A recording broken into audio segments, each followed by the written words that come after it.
Good morning बच्चों। आज मैं लेकर आई हूँ केमिस्ट्री का very important chapter acid base and salt. काफ़ी बच्चों का डिमांड आई थी कि मैम इस चैप्टर पे वीडियो बना दीजिए, तो मैंने इस चैप्टर पे वीडियो बना दी है। इस चैप्टर से 3 मार्कर क्वेश्चन आएंगे एमसीक्यू।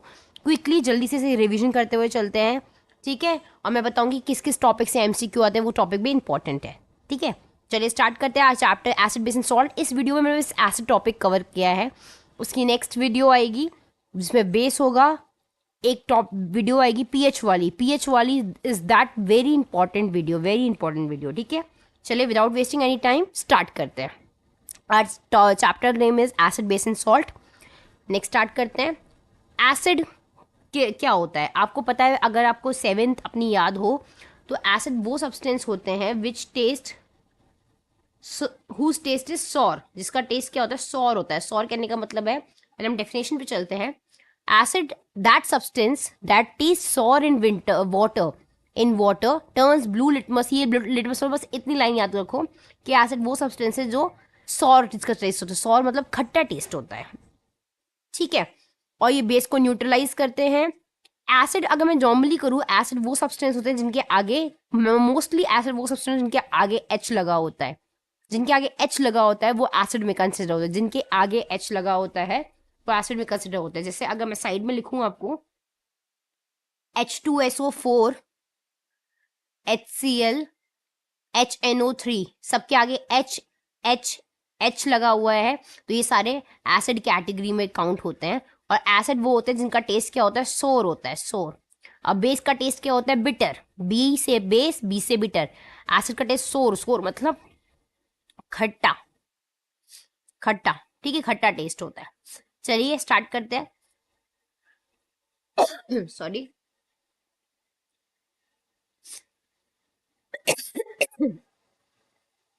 एसिड दो तरह के होते हैं, एक होता है मिनरल एसिड और एक होता है ऑर्गेनिक एसिड। मिनरल एसिड वो होते हैं जो पत्थर से, मिनरल्स के अंदर से निकलते हैं, वो काफी डेंजरस एसिड होते हैं, उन्हें मिनरल एसिड कहते हैं। इसमें कौन कौन आता है? इसमें H2SO4, इसका नाम तो आपको फॉर्मूला पता ही होना चाहिए। इसे बोलते हैं सल्फ्यूरिक एसिड, सल्फ्यूरिक एसिड। और इसे किंग ऑफ केमिकल्स कहते हैं, किंग ऑफ केमिकल्स है ये, किंग ऑफ केमिकल्स है ये, ठीक है। तो H2SO4 ये मिनरल एसिड है। मिनरल एसिड में अक्सर ये मोस्टली डेंजरस जगहों पे पत्थरों के बीच से निकलता है, ये मिनरल एसिड है। तो मिनरल एसिड वो होते हैं जो पत्थरों के बीच से, मिनरल्स के अंदर से निकलते हैं। और दूसरा टाइप होता है, दूसरा टाइप क्या होता है? दूसरा टाइप होता है ऑर्गेनिक एसिड। ऑर्गेनिक एसिड वो होता है जो प्लांट्स प्रोडक्ट से निकलते हैं और जो कि प्लांट और एनिमल नेचर में पाए जाते हैं, that is the organic acid. तो हमें मिनरल एसिड तो अभी नहीं जानना है, फिलहाल आपको कुछ ऑर्गेनिक एसिड डालने हैं। That is very important for your, from the point of view of your MCQ. तो एक बार पढ़ लेते हैं। ये कुछ एग्जाम्पल दिए हुए हैं, आप ध्यान से देखिए। विनेगर, विनेगर आपने बहुत बहुत सुना होगा। विनेगर को सिरका, सिरका बोलते हैं।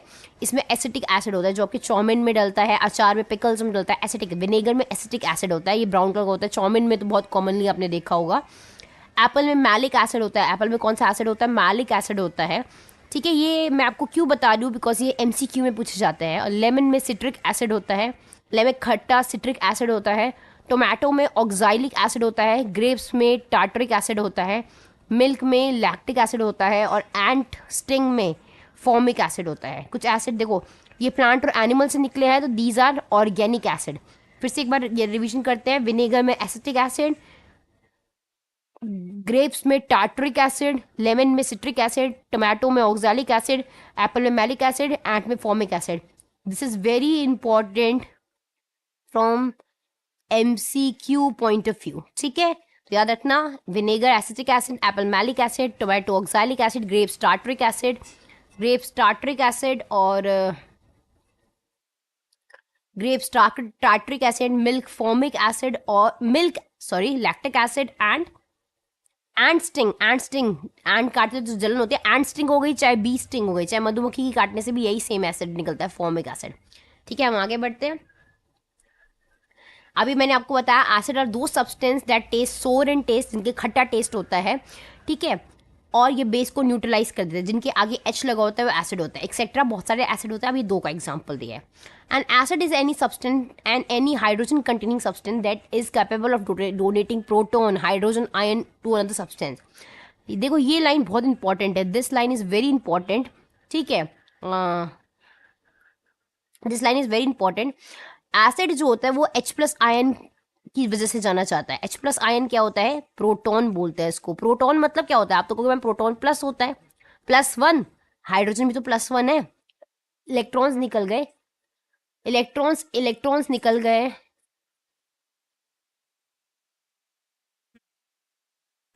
ठीक है, तो एसिड जो है H प्लस आयन ही उसकी आइडेंटिटी होती है। तो अगर जो एसिड वो होते हैं जो जब भी डोनेट करे तो H प्लस आयन डोनेट करे, because H plus ion depicts the identity of acid. Next slide पे चलते हैं। अब बात करते हैं, यहाँ पे इंपॉर्टेंट स्लाइड है, that is about indicators. Indicators वो सब्सटेंस होते हैं जो अपना कलर चेंज करते हैं, अगर एसिड से मिलते हैं तो अलग कलर दिखाते हैं, और बेस से मिलते हैं तो अलग कलर दिखाते हैं। अगर ये एसिड और बेस पे अपना कलर चेंज कर रहे हैं, मतलब ये क्या करते हैं, इंडिकेटर्स आइडेंटिफाई करते हैं, आइडेंटिफाई बिटवीन एसिड और बेस, ठीक है, बाय चेंजिंग देयर कलर। तो इंडिकेटर्स आर दो substance which identify between acid and base by changing their colours, ठीक है। एक स्मेल वाला भी होता है, ऑल्फैक्टरी इंडिकेटर्स बोलते हैं, जो अपना स्मेल चेंज कर देता है। जैसे उसमें ओनियन का नाम होगा, onion is olfactory indicator. Olfactory कहने का मतलब है कि ऑल्फैक्टरी इंडिकेटर्स कहने का मतलब है ऑल्फैक्टरी इंडिकेटर्स कहने का मतलब है कि वो अपनी स्मेल चेंज कर देते हैं। तो तीन चीज है, एक है ओनियन, एक है क्लोव इज लॉन्ग, और एक है वनीला एसेंस जो आइसक्रीम में डलता है। ओनियन में आप तो प्याज में नींबू मिला के खाया है, कोई स्मेल चेंज नहीं होती। अगर प्याज में अगर कोई आप बेस डाल दो, मतलब साबुन मिला दो, स्मेल वैनिश हो जाती है, डिसअपेयर हो जाती है। क्लोव का भी सेम केस है, वनीला का भी सेम केस है। तो ऐसे इंडिकेटर्स जो अपनी स्मेल चेंज कर ले उन्हें बोलते हैं ऑल फैक्ट्री इंडिकेटर्स, ठीक है, सॉरी, ऑल फैक्ट्री इंडिकेटर्स कहते हैं उन्हें। अब एक और चीज याद रखनी है आपको कि ऑल फैक्ट्री इंडिकेटर्स तो इस टॉपिक में नहीं है, all factory indicators is not that much important, बस आपको जानना था तीन ऑल फैक्ट्री इंडिकेटर्स के बारे में, ओनियन, क्लोव और वनीला। हमें जानना है नॉर्मल इंडिकेटर्स के बारे में जो अपना कलर चेंज करता है एसिड और बेस के साथ। दो इंडिकेटर्स होते हैं, एक होता है सिंथेटिक और एक होता है नेचुरल। नेचुरल इंडिकेटर्स जो होते हैं, इंडिकेटर्स जो होते हैं वो दो होते हैं, एक होता है नेचुरल और एक होता है सिंथेटिक मतलब हमने बनाया, मैन मेड, केमिकल जिन्हें बोलते हैं। नेचुरल इंडिकेटर्स जो नेचर से मिले। अब नेचर से हमें कौन कौन मिला है, नेचर से हमें मिला है लिटमस एक प्लांट, किस प्लांट से मिला है, लाइकेन प्लांट से मिला है, ठीक है, लिटमस। और क्या और यहाँ पर टर्मरिक, हल्दी, आपको पता है वो तो हल्दी तो नेचुरल है ही। रेड कैबेज, लाल कैबेजेस, गोभी को कहते हैं, ये भी नेचुरल है। लिटमस भी नेचुरल है, रेड और ब्लू दोनों। ये जो ओनियन ऑल फैक्ट्री है, वनीला ऑन फैक्ट्री है। देखो ना, ओनियन में जब एसिड डालते हैं स्मेल में नो चेंज, पर जब बेस डालते हैं तो स्मेल वैनिश हो जाती है, वैनिश मतलब गायब हो जाती है। तो ये दोनों कौन से इंडिकेटर्स हुए जो स्मेल चेंज करते हैं। तो स्मेल चेंज करने वाले कौन से हुए, ऑल फैक्ट्री इंडिकेटर्स हुए, ठीक है। बाकी सब नॉर्मल इंडिकेटर्स है बिकॉज वो कलर चेंज करते हैं, ठीक है। चलिए एक बार अब देखते हैं, बहुत इंपॉर्टेंट है ये, एमसीक्यू में आता है इंडिकेटर्स टॉपिक।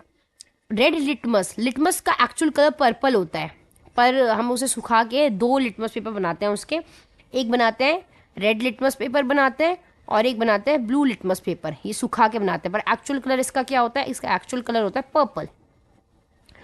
रेड लिटमस, अगर हम रेड लिटमस ओरिजिनल कलर अगर हम रेड लिटमस पेपर लिया, ओरिजिनल कलर उसका रेड है, तो एसिड डालेंगे तो कोई चेंज नहीं होगा, बेस डालेंगे तो वो ब्लू हो जाएगा। मैं आपको एक ट्रिक बताऊं कि उल्टा हो जाता है। एसिड अगर डालते हैं हम तो वो रेड ही रहता है, पर ब्लू रेड हो जाता है, ठीक है। और ब्लू लिटमस पेपर लिया हमने, उसका ओरिजिनल कलर ब्लू है, एसिड डालने पे वो रेड हो जाएगा और बेस डालने पे नो चेंज। तो इससे क्या पता चला कि रेड लिटमस एसिड के केस में नो चेंज, पर बेस के केस में क्या हो जाता है, ब्लू हो जाता है, ब्लू लिटमस एसिड के केस में रेड हो जाता है सॉरी।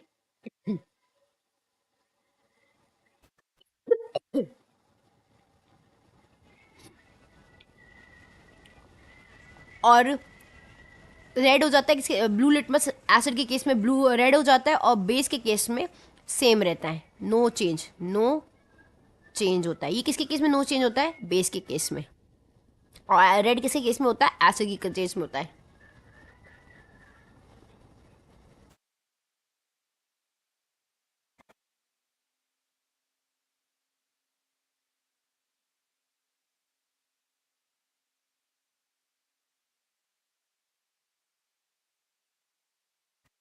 ठीक है, दूसरी बात करते हैं हम टर्मरिक की। टर्मरिक क्या है, हल्दी है। आपको पता है, अगर खुद सोचो, आप ये घर में भी कर सकते हैं कि टर्मरिक जो होता है, हल्दी जो होता है, उसमें अगर नींबू डालो तो नो चेंज, नींबू इज एसिड, नो चेंज, कोई चेंज नहीं आता। पर बेस डालो तो, अगर हम हल्दी वाली किसको, शर्ट को साबुन से धोते हैं तो वो रेड कलर का हो जाता है, मतलब बेस डालने पे रेडिश ब्राउन और एसिड डालने पे no change. Red cabbage base acid डालने पे रेड रहता है, बेस डालने पे ग्रीनिश येलो हो जाता है। This table is also phenolphthalein. अब ये देखो, फिनोप्थिलिन और मिथाइल ऑरेंज जो है, ये दोनों चीज़ जो है, ये सिंथेटिक ऑर्गेन इंडिकेटर, सिंथेटिक मतलब मैन मेड इंडिकेटर्स है। ठीक है, याद रखना, फिनोप्थिलिन का एक्चुअल कलर होता है, फिनोप्थिलिन का एक्चुअल कलर क्या होता है, कलरलेस। पर जब हम एसिड डालते हैं तो कलरलेस ही रहता है, और बेस डालते एक ब्यूटीफुल पिंक कलर आ जाता है, beautiful pink colour. Methyl orange, orange colour actual है इसका, एसिड डालने पे रेड, बेस डालने पे येलो। ये पेज आपके लिए काफ़ी इंपॉर्टेंट है। This is also very important from the MCQ point of view, from the MCQ point of view. चलो अब आ जाओ, ये क्वेश्चन आया था, देखो मैंने क्वेश्चन भी इंक्लूड किया हुआ है। ये क्वेश्चन आया हुआ है, which of the following option correctly matches the given option. Grape, grape में कौन सा एसिड होगा, याद करो, ग्रेप में था टार्टरिक एसिड, तो जी का मतलब फर्स्ट का 3। टोमेटो, टोमेटो में ऑक्साइलिक एसिड 2 का 1, स्टमक में HCl होता है। ठीक है, तो 1 का 3, 2 का 1, 1 का 3, 2 का 1, थर्ड का 2। A is the correct option, A is the correct option. चलो नेक्स्ट क्वेश्चन पे चलते हैं। ठीक है, अब ये पहला रिएक्शन है, अब हम केमिकल प्रॉपर्टीज पढ़ने जा रहे हैं। किसकी केमिकल प्रॉपर्टीज पढ़ने जा रहे हैं, एसिड की केमिकल प्रॉपर्टीज पढ़ने जा रहे हैं।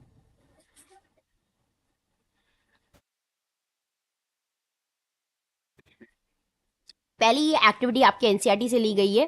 पहली केमिकल रिएक्शन है, एसिड की केमिकल रिएक्शन है, तो यहाँ पे एसिड का पक्का रूल। पहला केमिकल रिएक्शन है, जब एक मेटल एसिड के साथ रिएक्ट कर रहा है तो हमें आंसर में मिलेगा सॉल्ट प्लस हाइड्रोजन गैस। अब ये कैसे मिलता है देखते हैं, चेक करते हैं। एक्टिविटी क्या बोलता है, एक्टिविटी जो आपके एनसीईआरटी में थी, आपको काफी इंपॉर्टेंट, देखो एनसीईआरटी की एक्टिविटी, जिंक मेटल है जो सल्फ्यूरिक एसिड से रिएक्ट कर रहा है। तो देखो जिंक मेटल ये डाला हुआ है, ग्रे कलर का, एसिड है येलो कलर का, गैस निकल रही है हाइड्रोजन गैस। ठीक है, और यहाँ पे ये कुछ टेस्ट हो रहा है, पॉप साउंड टेस्ट। ये सब क्या हो रहा है मैं आपको बताती हूँ। मेटल, जिंक, कौन सा मेटल लिया है हमने एक्टिविटी में, जिंक मेटल लिया है। एसिड कौन सा लिया है, सल्फ्यूरिक एसिड का फॉर्मूला H2SO4। अब देखो कैसे बनेगा सॉल्ट। जिंक की वैलेंसी होती है +2, H की वैलेंसी होती है +1, सल्फेट की वैलेंसी होती है -2। सल्फेट ये पूरा है, हमें पता है रिएक्शन कराना है, तो ये प्लस वाला किसको रिएक्ट करेगा, माइनस वाले को। तो जिंक +2 वैलेंसी और sulphate -2 valency, same valency, plus minus cancel out each other, तो आंसर क्या आएगा, जिंक सल्फेट। प्लस अकेला कौन बच गया, देखो अकेला कौन बच गया यहाँ पे, हाइड्रोजन गैस, तो बाहर कौन सी गैस आ जाएगी, प्लस हाइड्रोजन गैस बाहर आ जाएगी। तो ये जो बना है इसे बोलते हैं सॉल्ट, जिंक सल्फेट। इस सॉल्ट का नाम क्या है, इस सॉल्ट का नाम है जिंक, और SO4 को क्या बोलते हैं, सल्फेट, सल्फेट। और कौन सी गैस बाहर आई है, कौन सी गैस बाहर आई है, हाइड्रोजन गैस। देखो हाइड्रोजन गैस बाहर आ गई, गैस है तो गैस के लिए कौन सा एरो लगाते हैं, गैस के लिए अबव एरो। देखो मैंने यहाँ पे एरो बनाया हुआ है, आपको दिख रहा होगा यहाँ पे, देखो एरो बनाया हुआ है मैंने, अबव एरो, क्यों, गैस है, गैस उड़ जाती है ना, इसलिए अबव एरो। अब इंपॉर्टेंट क्या है कि ये क्या हो रहा है, ये जो पॉप साउंड टेस्ट है ना, ये हाइड्रोजन गैस का टेस्ट है। पॉप साउंड टेस्ट किसका होता है, हाइड्रोजन गैस का टेस्ट होता है। क्या होता है, अगर आप बर्निंग कैंडल, ये देखो बर्निंग कैंडल लेके गया है ना, ये गैस निकल रही है हाइड्रोजन गैस, उसके ऊपर बर्निंग कैंडल लेके गया है ना, ये burning candle, it will extinguish, extinguish ना बुझ जाएगी पॉप साउंड की तरह साथ। तो ये कौन कर रहा है, हाइड्रोजन गैस कर रहा है। हाइड्रोजन गैस का टेस्ट होता है, क्या टेस्ट होता है हाइड्रोजन गैस का, हाइड्रोजन गैस का टेस्ट होता है पॉप साउंड टेस्ट। देखो लिखा हुआ है पॉप साउंड, मतलब जब हम बर्निंग कैंडल को गैस के ऊपर ले जाते हैं, हाइड्रोजन गैस के ऊपर, इट विल एक्सटिंग्विश, बुझ जाएगी विद अ पॉप साउंड। तो पॉप साउंड टेस्ट किसका है, हाइड्रोजन गैस का। तो जब भी एक मेटल, देखो इसमें क्या हो रहा है, मेटल रिएक्ट कर रहा है एसिड के साथ, तो क्या मिल रहा है साथ में, सॉल्ट और हाइड्रोजन गैस। हाइड्रोजन गैस का टेस्ट क्या है, पॉप साउंड टेस्ट। ठीक है, ये टेस्ट याद रखना काफी इंपॉर्टेंट है। आगे चलते हैं। आपको पहला वाला टेस्ट तो मैंने, रिएक्शन तो बता दिया है मैंने, ठीक है। सेकेंड रिएक्शन, मैं आपको एक बात बोलूं, अगर आप सोच रहे हो कि एसिड बेस कितना डिफिकल्ट है, कैसे पढ़ना है, rely on NCERT class for chemistry, always rely on NCERT. NCERT is the sole book from which the questions are coming from the in the board. Okay, चलो सेकेंड है, when acid और metal hydroxide react, metal hydroxide react कर रहे हैं। Metal hydroxide क्या होता है, अब एसिड कोई भी ले लो, HCl ले लिया, मेटल हाइड्रोक्साइड मतलब मेटल Na ले लिया, हाइड्रोक्साइड OH होता है। रिएक्ट करेंगे तो क्या आंसर आएगा, देखते हैं।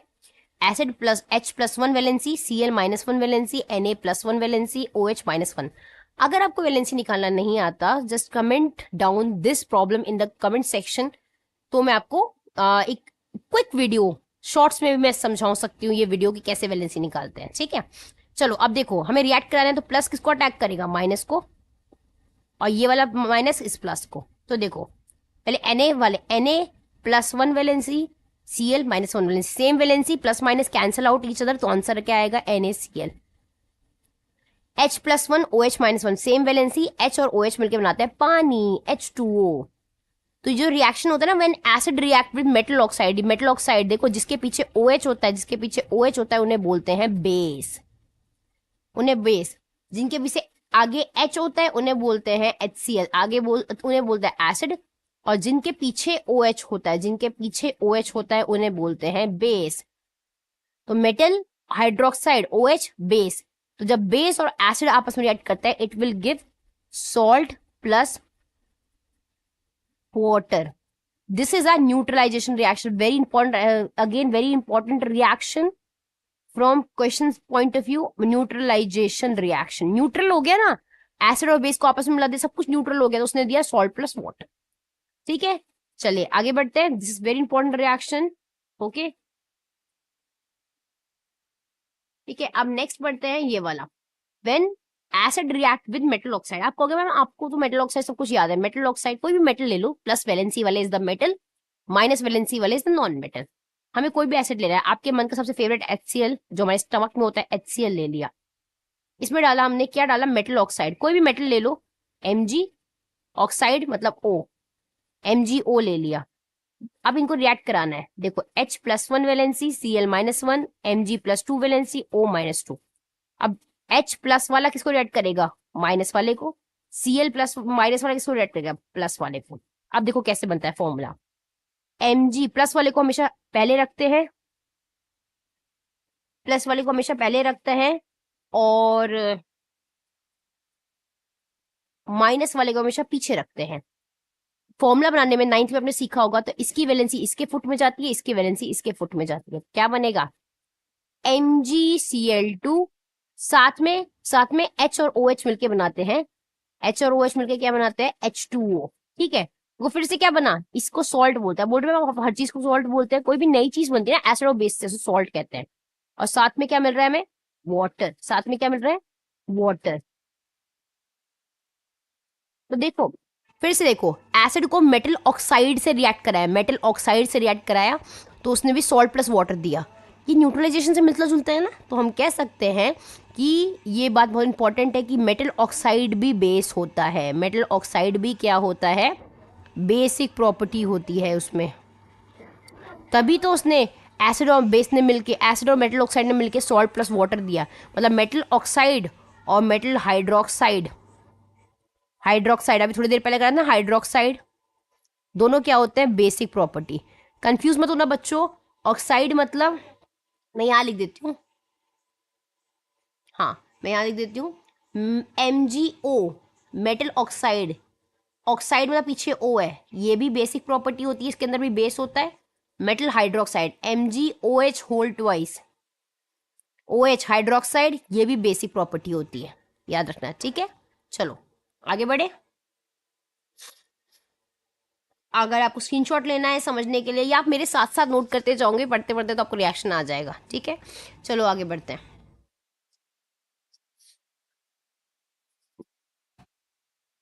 नेक्स्ट है acid react with metal carbonate. नाम बहुत बड़े बड़े हैं ना, पर आप टेंशन मत लो। फिर से आपका फेवरेट एसिड जो हमारे स्टमक में होता है HCl ले लिया। मेटल कार्बोनेट, मेटल कौन सा लेंगे, मेटल लेंगे हम यहाँ पे हमने लिया Na, और कार्बोनेट क्या होता है, कार्बोनेट होता है CO3, कार्बोनेट क्या होता है CO3, ठीक है। अब देखो इसके फॉर्मूला कैसे बनेंगे, Na की वैलेंसी +1, कार्बोनेट की वैलेंसी -2। तो फॉर्मूला बनाने पे दोनों को क्रिस क्रॉस कर दो, क्रिस क्रॉस करना, इसकी वैलेंसी इसके पैरों में, इसकी वैलेंसी इसके पैरों में, तो क्या बनेगा HCl वही रहा। अभी मैं सोडियम मेटल कार्बोनेट बना रही हूँ, मैंने फॉर्मूला रिएक्शन स्टार्ट नहीं करा है, मेटल कार्बोनेट सही रहेगा तभी तो रिएक्शन होगा, मेटल कार्बोनेट का फॉर्मूला बना दिया, Na2CO3 के पैरों में 1, ठीक है। अब करते हैं रिएक्शन, अभी रिएक्शन स्टार्ट नहीं किया था, अभी मैंने मेटल कार्बोनेट का फॉर्मूला बनाया था। चलो H की वैलेंसी क्या होती है +1, Cl की -1, Na की +1, कार्बोनेट की क्या होती है, कार्बोनेट की होती है -2, -2 होती है, ठीक है। तो देखो Na और Cl प्लस, Na प्लस है Cl माइनस है, Na की फुट में जो 2 है ना, ये 2 है, मत सोचना Na के साथ है, ये फॉर्मूला बनाते हुए CO3 की वैलेंसी उसके पैरों में गई है, तो Na कहीं भी जाएगा इस 2 को छोड़कर जाएगा, वो अपनी बस वैलेंसी को साथ लेके जाएगा, ठीक है। सॉरी,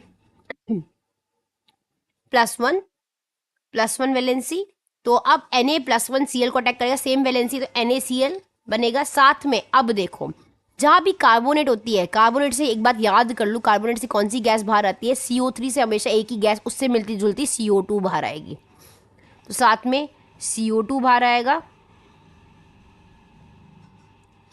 साथ में CO2 बाहर आएगा प्लस H2O बाहर आएगा। अब ये क्या हो रहा है मैं आपको बताती हूँ, देखो लिखा होगा जब भी एसिड मेटल कार्बोनेट से रिएक्ट करते हैं सॉल्ट बनता है, सॉल्ट बन गया NaCl, H2O और CO2 बाहर आता है, मतलब जब भी एसिड और मेटल कार्बोनेट रिएक्ट करते हैं, कार्बोनेट से CO2 गैस निकलेगी और एसिड और कार्बोनेट से मिलकर H2O बाहर निकलेगा, और जो एक्स्ट्रा चीज़ बनेगी वो बनेगा सॉल्ट, ठीक है।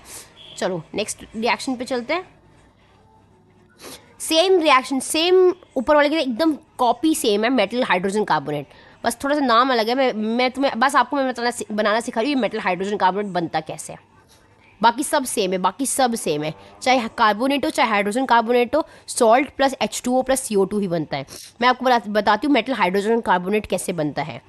मेटल कोई भी मेटल ले ले, Na ले ले, ठीक है, हाइड्रोजन कार्बोनेट, इनका फॉर्मूला बनाना है, Na+1 valency, hydrogen carbonate -1 valency, criss cross, इसकी वैलेंसी इसके फुट में, इसकी वैलेंसी इसके फुट में, Na के फुट में देखो same valency, cancel out each other, तो NaHCO3, यह हाइड्रोजन कार्बोनेट।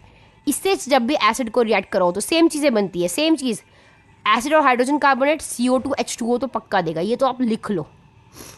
अब कौन कौन बचा जो रिएक्शन में नहीं आया है, Na और Cl, तो उन्हें सॉल्ट बना दिया।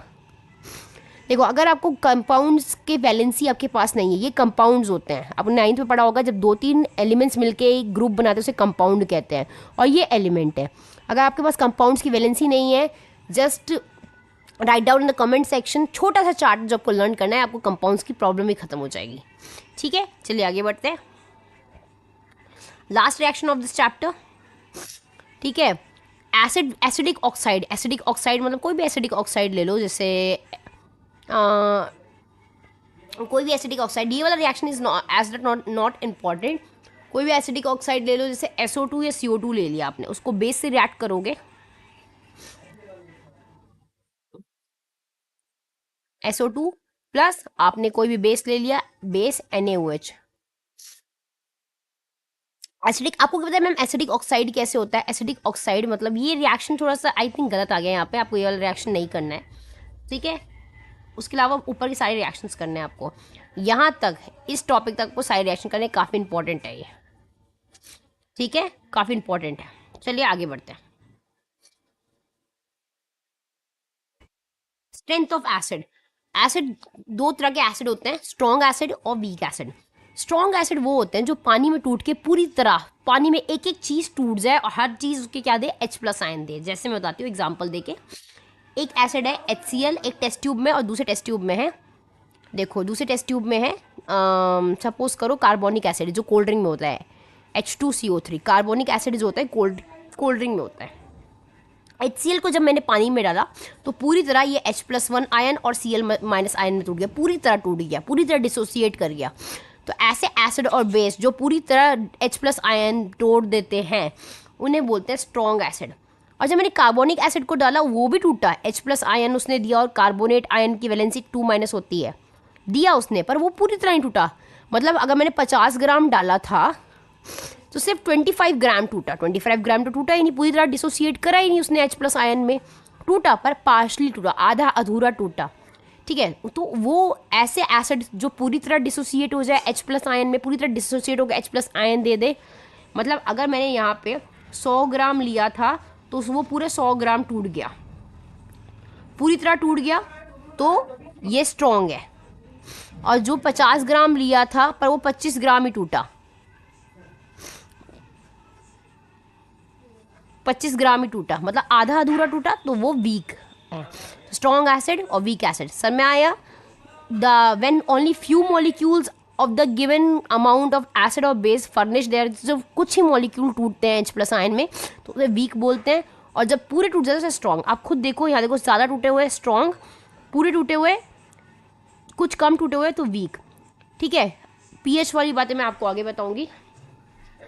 अब आता है दो टॉपिक बहुत इंपॉर्टेंट है। आप कभी केमिस्ट्री लैब गए होंगे तो आपने केमिस्ट्री लैब में देखा होगा कि एक ही एसिड पे दो बातें लिखी होती है।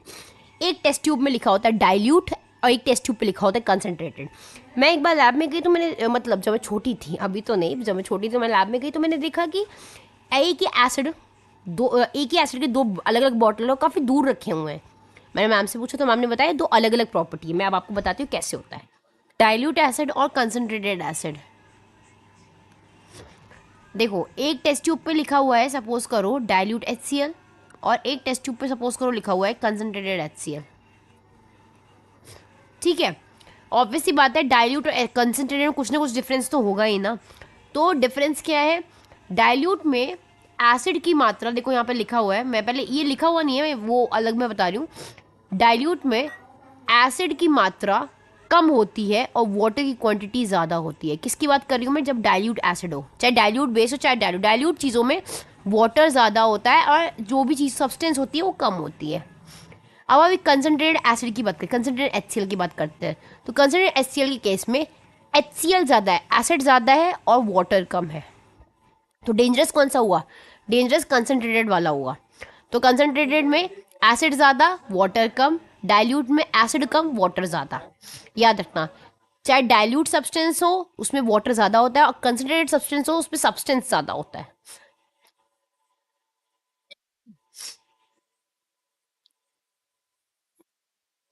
ठीक है, अब हमें क्वेश्चन जो बहुत इजीली और बहुत इंपॉर्टेंट आता है वो आता है कि अगर हमें कंसनट्रेटेड एसिड को डाइल्यूट बनाना है, सोचो अगर सोचो कि अगर हमें कंसनट्रेटेड एसिड को डाइल्यूट बनाना है तो हम कैसे करेंगे, तो हम कैसे बनाएंगे। आप सोचो, आप कहोगे मैम कंसनट्रेटेड एसिड जिसमें एसिड ज़्यादा पानी कम, उसे डाइल्यूट बनाना है, तो आप तो कहोगे मैम एसिड में पानी मिला देंगे, आप ऐसा कहोगे। पर आप खुद देख सकते हो यहाँ पे एक सिंबल बना हुआ है, यहाँ पे एक सिंबल क्या बना हुआ है कि अगर हम एसिड में पानी डालते हैं, अगर हम एसिड में पानी डालते हैं तो बहुत हीट निकलती है। देखो हीट का सिंबल बना होता है, दिस इज नॉट गुड, यहाँ पे बना हुआ है कि this is wrong, this is wrong. तो मतलब कि ऑब्वियस सी बात है कंसनट्रेटेड एसिड में हमें पानी नहीं डालना है। अब बात करते हैं डाइल्यूट एसिड बनाना है, डाइल्यूट एसिड मतलब बनाना है तो हम उल्टा करेंगे मतलब एक कंसनट्रेटेड एसिड लो, पानी में एसिड को डालो, पानी में एसिड को डालेंगे तो इससे बहुत हीट नहीं निकलेगी और ईजिली कंसनट्रेटेड एसिड डाइल्यूट बन जाएगा। पर अगर एसिड में हम पानी में डालते हैं तो एसिड में पानी को डालते हैं तो ऑब्वियस सी बात है एसिड कंसनट्रेटेड है, बहुत डेंजरस है, बहुत डेंजरस। एसिड को टच करोगे, पानी डालोगे तो उसके अंदर से बहुत हीट निकलेगी, हीट बाहर निकल रही है। तो ये कौन सा रिएक्शन हुआ, एक्सो एक्सोथर्मिक रिएक्शन हुआ। एक्सोथर्मिक रिएक्शन क्यों हुआ? हीट रिलीज हो रही है, हीट रिलीज हो रही है, हीट रिलीज हो रही है, तो ये एक्सोथर्मिक रिएक्शन हुआ।